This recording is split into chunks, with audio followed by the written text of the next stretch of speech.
First voice. It was time to take Victoria, our pedigree Labrador, and Charles, our son, for a walk. When we arrived at the park, I let Victoria off her lead. Immediately, some scruffy mongrel appeared and started bothering her.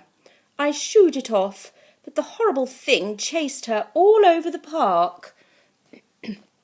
I ordered it to go away, but it took no notice of me whatsoever. "Sit," I said to Charles. "Here." I was just planning what we should have to eat that evening when I saw Charles had disappeared. Oh dear, where had he gone? You get some frightful types in the park these days. I called his name for what seemed like an age. Then I saw him talking to a very rough-looking child. "Charles, come here, at once," I said. "And come here, please, Victoria."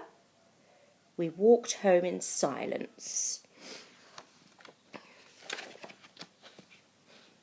Second voice. I needed to get out of the house, so me and Smudge took the dog to the park. He loves it there. I wish I had half the energy he's got.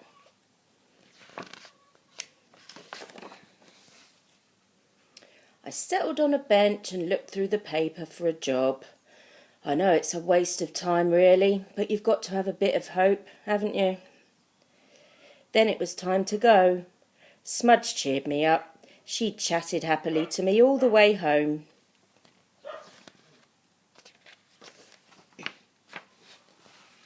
Third voice. I was at home on my own again. It's so boring. Then Mummy said that it was time for our walk. There was a very friendly dog in the park, and Victoria was having a great time. I wished I was. "Do you want to come on the slide?" a voice asked. It was a girl, unfortunately, but I went anyway. She was brilliant on the slide. She went really fast. I was amazed.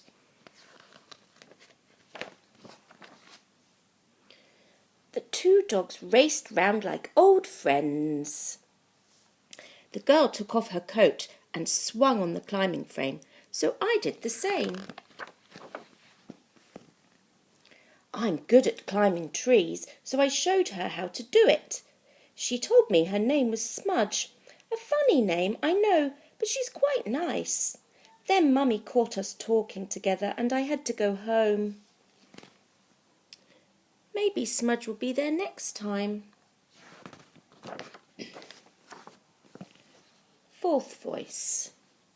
Dad had been really fed up, so I was pleased when he said we could take Albert to the park. Albert's always in such a hurry to be let off his lead. He went straight up to this lovely dog and sniffed its bum. He always does that.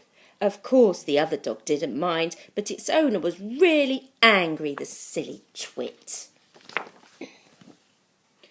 I got talking to this boy. I thought he was a bit of a wimp at first, but he's okay. We played on the seesaw and he didn't say much, but later on he was a bit more friendly. We both burst out laughing when we saw Albert having a swim. Then we all played on the bandstand and I felt really, really happy. Charlie picked a flower and gave it to me.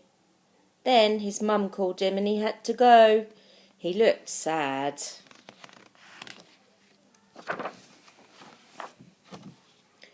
When I got home, I put the flower in some water and made Dad a nice cup of tea.